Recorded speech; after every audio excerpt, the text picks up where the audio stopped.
lineouts, rucks, engage! What an amazing try! tries, and tackles, dissected by South Africa's top rugby minds. That is world class! This is To The Last Drop, your weekly in-depth rugby podcast with Liam Delcom and Brenden Nell.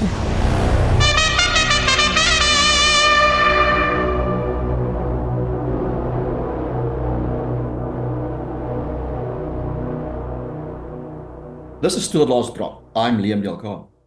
And I'm Brenden Nell. Brenden, a productive weekend for South African teams in Europe. The wins column decently populated. Wins for the Bulls, the Sharks, the Stormers. Lions didn't get the job done against Cardiff. But I think there are two teams that will be happy with that they got the points, but maybe not so happy in the way they achieved it, because the Bulls and the Sharks left their respective home grounds with a bit of, if not soul-searching, a bit of head-scratching. Yeah, I was at Loftus, and that game, I mean, it wasn't Leinster's best team. Saying that, they are an extremely well-drilled team, and with players like Geordie Barrett and Erke Snyman, they've obviously got a lot of talent in their team, and those two are huge for Leinster either way. But it wasn't a great Bulls performance. And in Jake White's words afterwards, he said they did stupid things. And I think my concern is that this Bulls team hasn't really, dominated at home. They lost to the Sharks and the Stormers at home. They lost to Northampton Saints. And in the last year, Glasgow won the final there, and Munster also won there. Loftus is no longer as big a fortress as the Bulls like to make it out to be. Altitude, teams have learned to counter the altitude. And Leinster played the perfect game against the Bulls. Their defense was exceptional, and they really struck when it mattered. And the Bulls did really, really stupid stuff. The street smarts wasn't there. And I mean, give them credit though. They stayed in the game. They came back with a second half maul try, two more tries. One was a penalty try, and the other one was Johan Grobler going over. But all in all, I don't think any Bulls player would say this was a great performance. And then, of course, the monster scrum that they had at the end there, 83rd minute, all Leinster had to do was get the ball in and out, and they couldn't. And the monster scrum got the penalty. And David Krill, like he did against Benetton earlier in the season, stepped up and kicked a last gasp penalty to give them the point. So they'll be happy, but I don't think any of them are going to be crowing about the way they played through the 80 minutes. You could almost make the argument, though, that although they lost the game, Leinster took more out of it. If you consider the second-string nature of their team, obviously there's still international experience in that side, but it was far from the best team.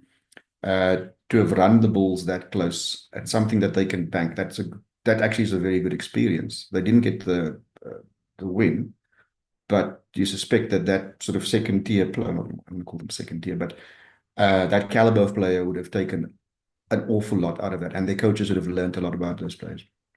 Yeah, and I think what we're seeing as well is teams are learning how to play South African conditions. Leinster are a well-drilled side. They're clever in the way they approach games, and the way they approached this game was spot on for a team of their nature. And you've got to give them credit, because they were unbeaten until the 83rd minute of this game. And that means, there were several other games that they played without all their internationals as well. And they won those games. And their second string team, if you can call it that, is probably, as we said last week, better than probably 8 teams in the competition. So they're a very well-drilled team. But the Sharks are going to have a tough game against them. They're definitely a tougher prospect than they were in the last couple of years. And the fact that they've only won one game in South Africa against the Lions over the years is something they want to rectify. You could easily see them giving a big go against the Sharks this weekend. Mm. And on the evidence of the Sharks' most recent performance, you could make the argument that Leinster would probably go down there with a bit of a spring in their step. But there again, I mean, you never know what you're going to get from the Sharks. Yeah, I think that's the thing. And I wrote something earlier this week, which sort of concerned me, is about, and was more going on the Lions' performance, but the the Sharks and the Bulls performance fits into that mold as well, is that how our South African teams don't seem to plant a knockout blow, especially at home. We've seen it over the seasons. The Bulls, especially, let teams come back at them in the second half. It's happened several times. The Sharks are serious. I don't want to say Jekyll and Hyde, but they produce performances where they sublime. And then in the same game, and Saturday against Zebra was the same thing. They were up 14-0 after 5 minutes, and you thought, geez, they're going to run away with this game. And then Zebra came back, and the Sharks kept on playing loose. They had a clear forward dominance, but they kept on playing away from their forwards, and that allowed Zebra back into the game. And Zebra has been a giant killer this season, and will be very disappointed that they didn't win that game. But South African teams, and just, I mean, we could talk about the Lions as well, but in their game, they had 65% possession, 67% territory. They dominated every single stat. So I think they had 220 odd carries to like 60, and yet they couldn't beat a team like Cardiff. And Cardiff tackled their hearts out. I think they topped 250 tackles in that game. But the Lions were their own worst enemies on attack. And they've got a 3-on-2 overlap, and Morris Lowe throws an intercept pass.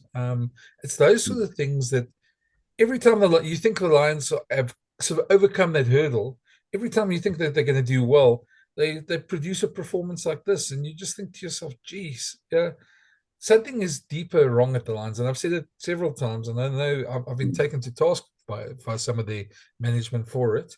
But there's a lot of concern that why they can't get over that hump and why they're so inconsistent.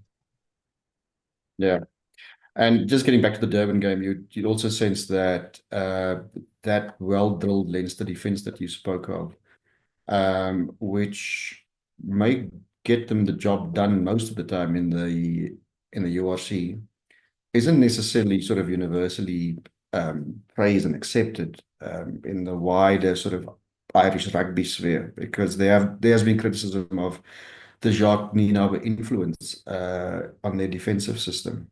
Well, he doesn't coach Ireland, but they're talking about obviously the high number of Leinster players representing Ireland and how that might impact Ireland, which I thought was an interesting talking point. Yeah, and I think let's try and play the clip as well for that, and just so you can hear it was on off the ball, and that started the whole debate. So let's listen to the clip. And it's the question I think everybody's asking. How destabilising effect has Jacques Nienaber's appointment had on Irish rugby by coming into the bulk supplier to the Irish team? You can't concentrate on all the things and optimise them all the time. And so if the greater portion of the current Irish team are spending most of their week-to-week time on learning a brand new defence, which you've never done before, you could argue, that's the reason why the skill sets are dropping. That's why the accuracy is dropping in attack. You could certainly argue that. Absolutely, because, you could. And it's the question I think everybody's asking. How destabilising effect has Jacques Nienaber's appointment had on Irish rugby by coming into the bulk supplier to the Irish team? With a completely radical overhaul of the defence and a greater emphasis on defence. And it's worked with Leinster to a degree. They're conceding much less points, but all their attacking metrics are down in the last couple of years. But it hasn't had a constant good effect for Ireland. If anything, I think it's destabilised the Irish defence because it's a different defensive system, and they're now conceding more line breaks, missing more tackles, and it's kind of this all-around from the outside-in approach that they're sometimes adopting with Ireland, but it's not working. It's like if Ireland had lost at the weekend, there would have been much greater emphasis on James Lowe twice coming in off his wing and leaving the space on the edge, which was vacated for Capuots in the first instance and Leonardo Marine in the second instance, to get past Gary Ringrose and Conor Murray were each trying to cover. But they were both despairing, covering tackles because James Lowe had employed the Nienaber defence, if you like. I know as a 10, at different 10s with different preferences, I absolutely loved playing against the Nienaber Leinster defence because they made the decisions for you. They made the mistakes. You just had to be patient enough and have the bottle. So could get absolutely smashed here. If you wait till the last minute, someone jumps out and you put a player in the hole. So it requires, patience in attack. I found it much harder to play against what the Irish defence is, because it's very hard to create holes and space. You've got to be very patient and strategic. So I was an instinctive player and loved playing the more instinctive attack against that rush defence. Strategists like Raj and Johnny Sexton probably preferred playing against the more measured defence, because they would calmly break it down over 6 phases and 7 phases and hold possession and put players in positions for 3-4 phases in advance, and then eventually they'd break it down. So it requires your quarterback to be good in attack. Yeah, it's a strange one, because Irish rugby tends to look for a bit of a scapegoat when things goes wrong. And Jock is, yeah, he's an exceptional coach, but he is an outsider to them, and sometimes he's an easy target for them. I think it's a bit unfair. I think modern professional rugby players, if that's your craft, you should be able to switch between game plans and defensive systems. I don't think most players are. Yeah, it's that big a deal for them to do. And plus, I think also, it's not like they weren't in camp for Six Nations for quite a while, and they weren't playing throughout the tournament. So they're going to come back, and the one big loss that they obviously is the one against France, is the one that cost them the championship. But you've lost one game in an entire tournament, and you make such a big deal about it. I find it rather bizarre. And before you answer, maybe we should just, I asked Leo Cullen about it on Saturday as well, and he sort of sidestepped the answer, because obviously Jacques quite important to him. So I think we know where he stands on Jacques. But yeah, a very short, direct answer that he gave. But I don't think Leo's going to be changing Jacques the way Jacques coaches very soon. Yeah, exactly. Like, as in Jack, as you guys know well, he's a world-class coach. He's been at the very top of the game for a long time now, so and had some outstanding success. So he's very passionate about what he does, and listen, we're lucky to have him.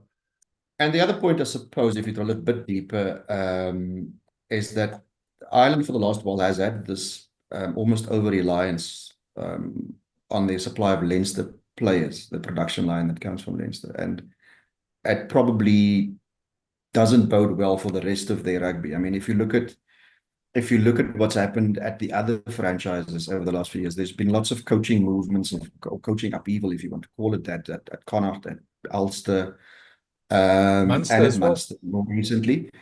That can't be great. I mean, if your top team in your shield is leading the second team by 24 points with only 2 teams in the top 8, it does beg questions of the production line elsewhere. Yeah, it does, definitely. There's an interesting thing I saw on the log this week. Leinster are the only Irish franchise that have a better points difference, and don't have a negative points difference. All the other 3 Irish teams have a negative points difference. So it's a strange season, and I mean, Leinster's obviously been successful, so you would expect that. But it also is a bit of a testament to Jacques' defensive system as well. And so to me, I had a thought during the Six Nations that maybe they've hung Andy Farrell and Simon Easterby maybe have hung on to certain players for too long, and maybe not developed youngsters. And there you got to give the Boks a lot of credit, and the French. They've developed a lot of new players coming through in the last year. But Ireland haven't, other than Sam Prendergast, who gets quite a lot of flack still from the Irish public as well.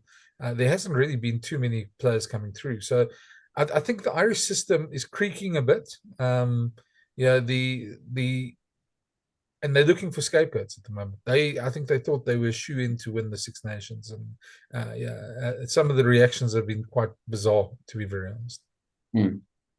Look, I mean, it's not as if they've made this huge plunge, and it's not like they're plummeting down the mountaintop or anything like that. I mean, they have a standing coach now, Andy Farrell, obviously engaged with the Lions this year.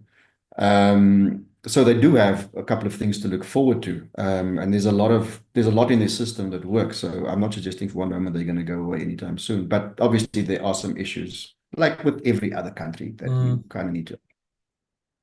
I think the other thing as well is quite interesting, because the Lions tour is going to be an interesting one to see the makeup of that team, because I think we've all assumed that the Lions will dominate this the series. But Australian rugby's been making some strides in the last year, especially with Joe Schmidt there. And this week, it's quite interesting to see all the Australian franchises in the top 6 of Super Rugby Pacific.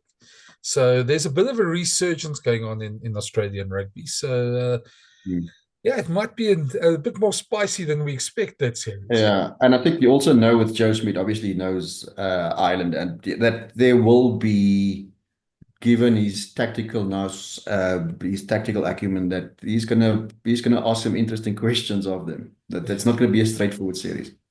That's the one thing I think people always think about you coaching or Joe Schmidt coaching Australia, but having been in Ireland, he knows many of those players very well, and he knows their weaknesses very well as well. I know teams do unbelievable sort of analysis on each other, but it's a different thing when you coach the player personally, and you know what makes them tick and what ticks them off, if I can put it that way. And I think he's probably going to use some of that in the tour. So it's going to be interesting, that tour. Of course, that's the big tour for the year.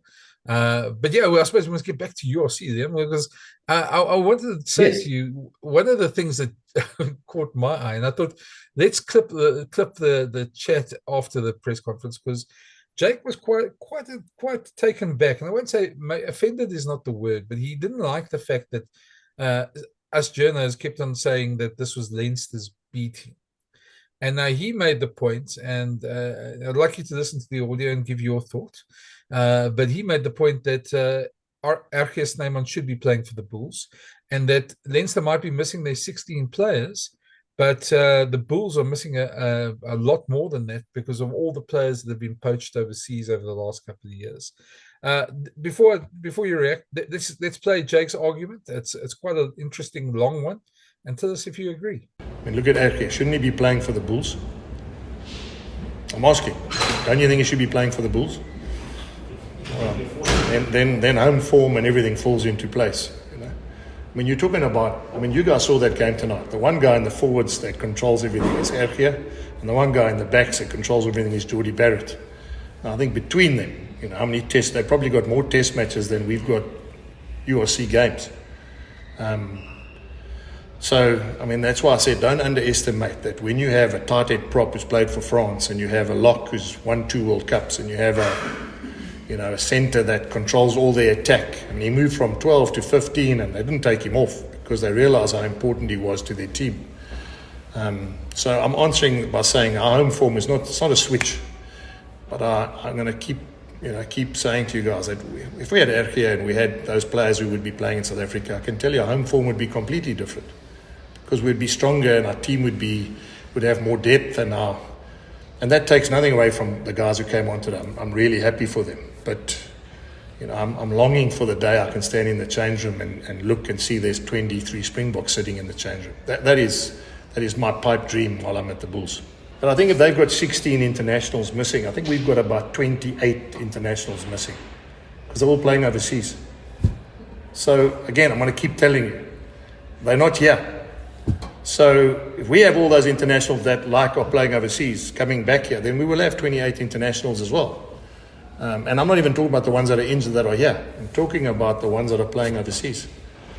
And I want to ask you, if you go into a competition and you're competing with a team like Leinster that bring in Slimani, who's a French prop, and RG and Jordie Barrett, that's what I'm saying. You've got to compare apples with apples. Now we have X amount of players playing overseas, and then you've got to pick from within. We don't have international players. I understand that, and I'm not saying it's a good or bad thing. We don't sign Kiwis and Fijians and those kind of players to play for us. So our pool of players is so it's easy to say they're missing all the internationals. Well, let me tell you guys, if I brought every Bulls player that played here back, we would also have about 20 internationals. Pollard, RG, Jesse Creel, Faf. We can go through. I'm sorry, Faf it was at the Lions. But the point is, there's so many players that are Andre Liebenberg. The list just goes on and on and on. So we've also got players that are playing abroad that would make us so much better. And I have said it to you many times before, because I hear the sort of narrative is, but the other players that are here wouldn't be given that chance. Well, maybe not. But don't you think Ergie playing for us, teaching Jeff and teaching, Reinhard Ludwig at training is as important as he is playing there and teaching them? That's all. No, there is not enough money. But if we don't bring them back, there will be no money in South African rugby, because sponsors aren't going to keep putting money into a competition where the best players are playing against you. I mean, that makes sense, surely. Why would big sponsors put money in when the 200 best players are playing away? You don't think that's going to happen? You think eventually we're just going to keep producing all these youngsters and the sponsors are going to keep putting money in? I mean, if I was a sponsor, I wouldn't be putting money into a competition where I didn't see the best players playing. That was from the first days of signing the Super Rugby competition. That was the deal. Is when we went into Super Rugby, there was a fear that we wouldn't have our best players playing in Super Rugby, so they had to sign a participation agreement about. So all I'm saying to you is there enough money? Probably not. But I'm old school. I do think that if you want to come back and play for South Africa, and if you want to look after the franchises, then surely we must have the best players. I mean, guys, you saw how good Ergie is. Why is he not playing for the Bulls? Explain to me. If you guys tell me why, you say it's money, well, then we're never going to get it right. We're never going to get it right, boys. That's, I can tell you. Then it's like me talking to the wall. But the bottom line is they should be playing, and that's where they play. They play here. That's where they grow up. That's the lessons. I mean, I said it this week. Why can't he teach Jeff and Reinhard Ludwig and those guys all the things he's learned about winning 2 World Cups? Why should he be sharing that intel to other overseas players? And I want to make sure we all understand this. Where did he learn it from? Do you know where he learned it from? From players who were playing in South Africa. Victor, Bakkies, those guys. That's where they learned it from. Loot, Franco Mostert, Peter Steph du Toit. They learned it from the group that was in South Africa. There weren't players playing overseas that couldn't share that with them. So the model of having those guys here works. It does sound a lot like, I get some of the overall argument, but it does also sound like a coach that's deflecting. The fact that South African players in large numbers play abroad, talking about some of our top players, the top Springboks play abroad. This has been going on for a while. It's like somebody crying over spilt milk. I mean, milk that is by now quite sour, to be honest. He knew the size of the job when he took it. To suggest that all those players who are gone, and to presume that all of them would necessarily also want to come back and play for the Bulls is another matter. Would they want to play there, or maybe want to play the Stormers or the Sharks or whatever?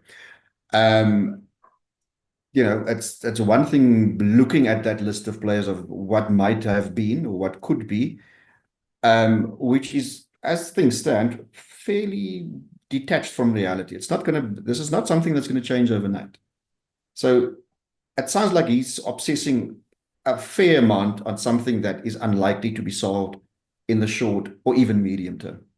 Yeah. He probably needs to focus a little bit more on what's in front of him.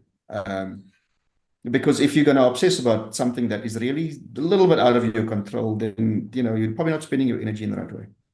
I'll go back to something somebody said to me a couple of years ago, and it was I wouldn't say he wasn't a Springbok, but he was a decent provincial rugby player who went to play overseas and is now coaching in France as an assistant coach to one of the teams. And he did say to me, he said, probably the problem in South African rugby is that we've got so much talent coming through that coaches don't have to coach as much at the top level. That they get this because there's always the next guy coming through. And whereas in other countries, Ireland being one, there are limited resources. And your systems have to be so good that those limited resources can be utilized to their maximum effect. Yeah, in South Africa, we for a long time we operated from the thing, well, okay, he's going overseas. The next guy's going to come through. And at the stage in Super Rugby, we were playing with very young teams because a lot of players were going through. So that's the first point. The second, so I think there needs to be a lot more coaching done in South African, because I hear what he says about Ergie transferring back. But then I think to myself, he does have a point about players leaving. And then just looking at the Bulls and Locks, in the time that Ergie came through, his under-20 lock partner was Erne Herbst, who was at Benetton and now is at Harlequins. Paul Willemse was there just before them. It was the end era of Victor and Bakkies. They sort of finished off as RG got there. Luert came in. They bought Luert as well, and brought him in. And then a guy like Eli Snyman, who's also played in Italy, you see him quite often playing for Italy, was also there just after RG. Yeah. So if you look at all those players, if they had kept everybody, where would RG play? I mean, he's a superstar, so he'd probably stand out. Yeah. But you'd have to lose somebody like Paul Willemse or Eli Snyman or Erno Herbst, who are very decent, good professional players, wouldn't get a spot to play. And so in that respect, there's the argument that they've actually given themselves a career by going somewhere else where they might not have had at the Bulls. So I think, every coach says they want to, they never get to pick the team they want, and because there's injuries and there's always other factors involved. But that is the job of the coach. You deal with what you have in front of you from one week to the next. That's the nature of this competition. But Jake's an old school master, so he likes to give us a school lesson every now and again. So he does own up to that. He does say he's old school. But I mean, can you imagine if a football coach, a soccer coach, made that kind of argument? Because I mean, it's obviously a global sport in the true sense of it, and you kind of have to accept market forces for what they are. I think where Jake's argument will be helped is if rugby actually eventually adopts a transfer system. And we've seen smatterings of this, but when at least teams especially South African and Argentinian teams, can get rewarded for the players they produce, then the playing fields might be a bit more level, because then you could have the financial muscle to keep those players you want. So but I'm not sure it's always going to happen. Anyway, I mean, Jake's got a tricky game. Zebra this weekend. It's a tough one for them, because if they play as badly as they did on Saturday, they might have a really tough time. In fact, we should probably run very quickly through predictions. Well, we can talk a bit. Let's talk a bit first about the South African games. I think that's probably the best way of doing it. Bulls Zebra are very tricky, but you'd give it to the Bulls any day of the week. If they play as badly as they did this last week, they might be in trouble. But I can't see them losing against Zebra. I'd say Bulls by 10 points at least. They might be uncomfortable pockets in that game, but you don't see them being overly troubled. Sharks Leinster. Leinster are going to probably bring in some of the internationals again. I think they'll be targeting it for the win. And John Plumtree, if he can get his team to stick to the script, they should be able to do it. But that's the big clash this weekend for me. That's the one. I'm thinking Leinster by a few, Leinster by 7. I think if there is a game, and just because the Sharks haven't been consistent, and Leinster are very good at exploiting your frailties. So, and the Sharks do have quite a few of them. They're getting better. The news, they signed Edward van der Merwe this weekend, which is in report. Hendrik Cornier broke that story. It was a good story. That to me was that backline of them next year is going to be exceptional if they have everyone fit. Where you fit everybody in is the real question. Well, correct. But at least there's enough games for them to do that. That takes us now to Ulster Stormers, which, a year or so, 2 years ago, you'd have said probably Ulster win by 10, 12 points in their favourable conditions. But you can't say that now. Yeah, I think the Stormers have turned the corner. I mean, they scored some bizarre, what's the word? Some amazing tries this weekend against Scarlets. So really something that will be on the highlights reels all season. So they seem to be getting their confidence back, and I think that's got a lot to do with getting guys like Sasha back, and guys like Warwick playing at full confidence. They've really got some great players. Then, if they can keep them fit, if they can do that, they'll have a good chance in Belfast. The thing that Ulster haven't been that good for me this season. They've really struggled, and the fact that the log's so congested has kept them in the run there. But I think we really could see 3 of the South African sides in the top 6 if the Stormers get on a good run, and I think they've got the confidence at the moment.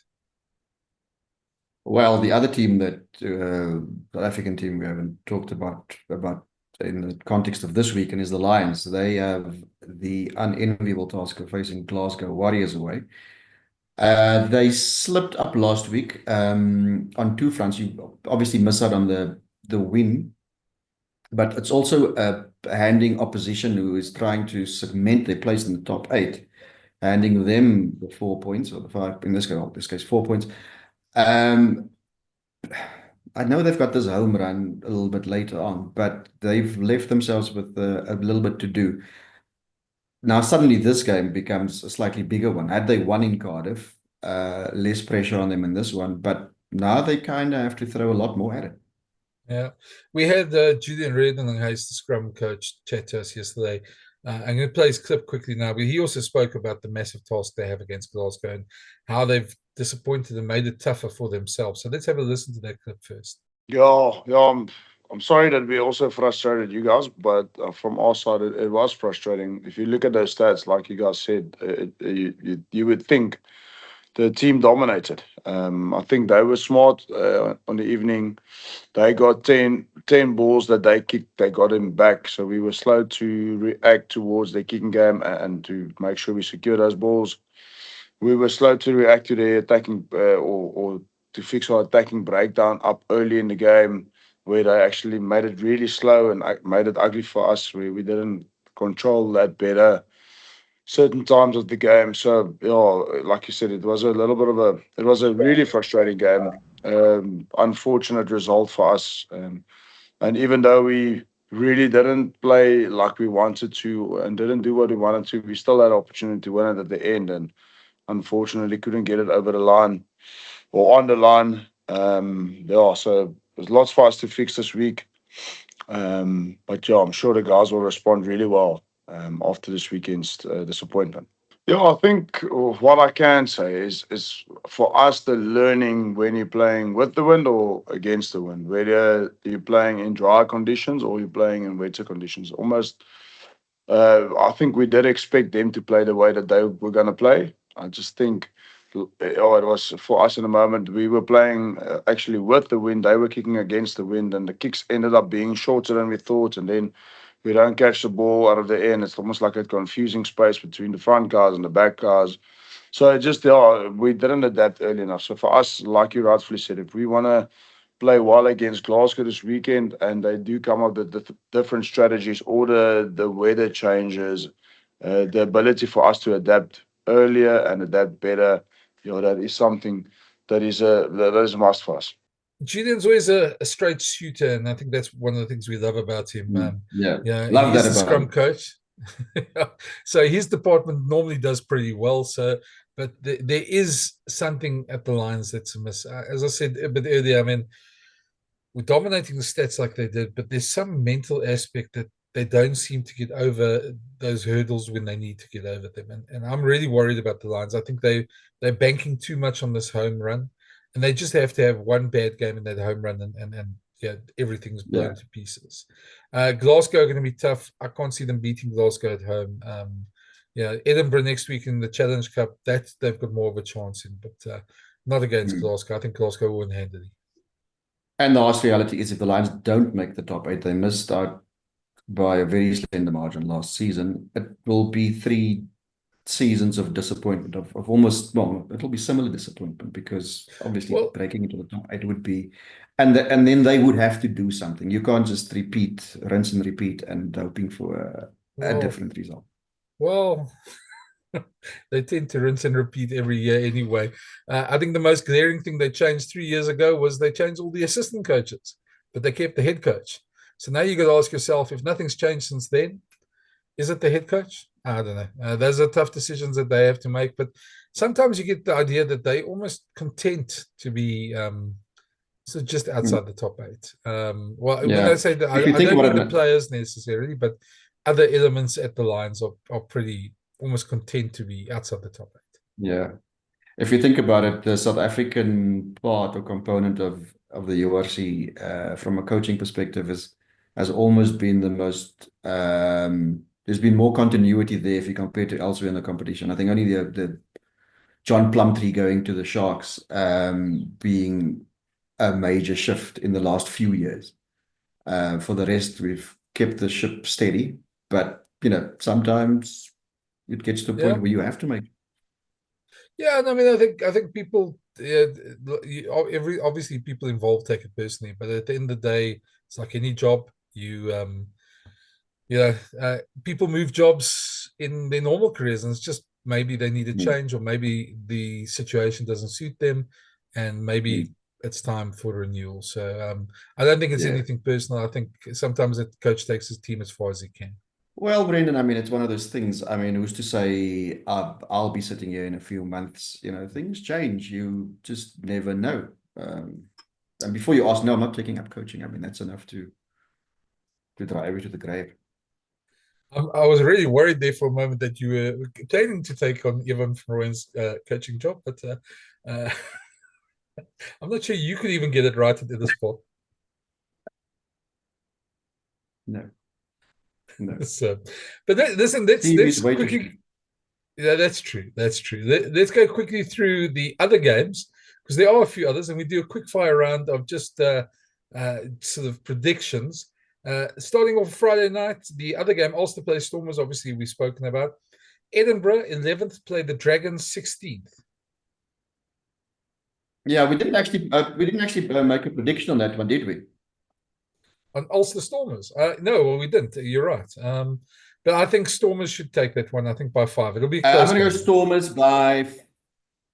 Yeah, I'm going to go Stormers by 5. Okay. Edinburgh Dragons, I'd say Edinburgh being at home, probably give it to them. But I don't think this is two teams that are really going to contest in the top 8 later. Edinburgh by 21.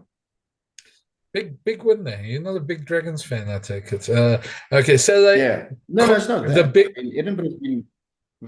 Edinburgh's been very up and down, but they're capable of putting, some decent results together. I mean, they have put some decent results together as well. I mean, they have been capricious, but on their day, they've looked impressive.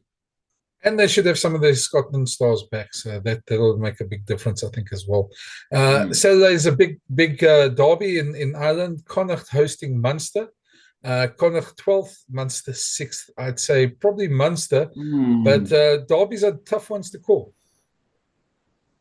Yeah. You kind of want to say Munster, but you know what? I'm going to say a draw. Oh, okay. Throw it out there. They have to happen sometime in life, a draw. So the other one, a Welsh derby at 5 o'clock, Scarlets Ospreys. And this one being taken by Griffin Colby in only 7th professional game. I know there's been a lot of talk online and amongst the Welsh supporters whether that was the right decision. But yeah, if you're really worrying about which ref is reffing you, then you're not concentrating on what your team needs to do.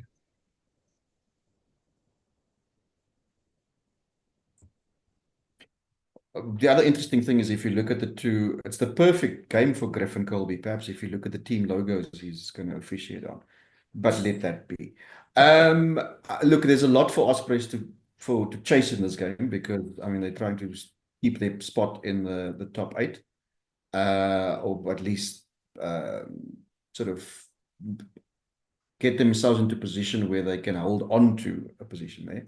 So not a simple game for them, but I think because there's more to play for them, I think they'll get the job done. Yeah. And then the only other game that we haven't spoken about, Benetton, who are 10th, hosting Cardiff, who are 5th in Stadio Monigo. I would say, even though Benetton are 10th, they'll have all the Italian players back. I think it suddenly Benetton should becomes win by a 7. tougher game for Cardiff.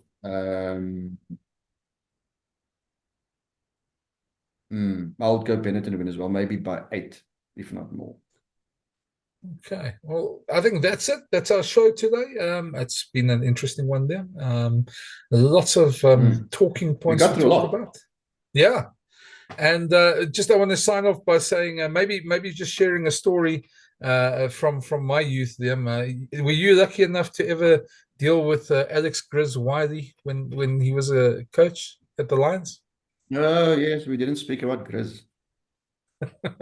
He was definitely a character, and I must admit, one of my one of my memories of him, and I told the story on Twitter this week, was we were standing on the side there by Wanderers when they used to coach there, and I think it was myself and two other, Henny Brunt and Peter Kruger, Bommy, some of the old school journalists, and he was shouting, and things weren't going right with the scrum. They were having a scrumming session, and we were waiting on the side just to talk to the coach. And at some point, he started swearing, which he did quite a lot of Grizz. He wasn't shy with the expletives. And at some point, he turned to us and he said, "Media!" And I won't repeat the expletives, but he had several of them and told us to get over to where he was on the field. And we did. And as we got there, he said, "Do your effing job. Get on the effing scrum machine now." And about 30 seconds later, myself and the other journos were on top of the scrum machine as Bali Swart, Kobus Visa, and a bunch of them pummeled into that scrum machine. And we were doing our job according to the Grizz. It was quite a funny thing. It's one of the weirdest times. The only time I've been on a scrum machine during a live practice, and we were given a working over. So. Yeah, I had something similar. I missed out on Grizz. I moved to Joburg just after that. I had the pleasure of Davy Snyman, or the tail end of his career at the Lions, and something very similar at Rao when they had a practice, and he shouted something along, oddly enough, with same journalists that you referred to earlier, to make ourselves useful and stand on the, add some weight to the, I don't know why you asked me for weight, but anyway. And well, in my case, we went through a similar thing. I think it was it Buxton Nell? Somebody got in on the angle slightly and missed the padding and got cut in the hit, which made for an interesting line or two in the copy later on. I can imagine. Listen, these little things that don't get reported on. You wrote a book about all these little things that don't get reported there. We should actually do a show on that some point and just talk about some of the funny stories of our careers. Anecdotal stuff. Yeah. There's geez, we're going to miss so much. But where's there a week when rugby doesn't dominate? But anyway, so rugby gets in the way, you mean? Yeah, let's just wanted to send our condolences to Grizz's family. He was truly a rugby man, certainly a very imposing figure. One of the few people I've been scared of in rugby, because I think in his playing days he scared quite a few people. But what a character, and definitely one of the bigger characters of rugby that has been lost. So rest in peace and condolences to his family. Yeah, and also if you just look at the tributes that have come in, especially from former Los Pumas captain Augustine Pischer, who would have played under Grizz and who would have been sort of molded and shaped under his hand. Wonderful tributes coming in. So R.I.P. Yeah, he meant a lot to Argentinian rugby as well, and especially the modern Argentinian game. So that's it for us. That's the show. We'll see you next week. It's been great chatting again, and enjoy the rugby this weekend. It's been fun. See you then. Thanks for listening. For the latest insights and rugby analysis each week, plus new episode alerts, please follow or subscribe to the series. Or find all episodes at jacarandafm.com or the Jackpot app. World class!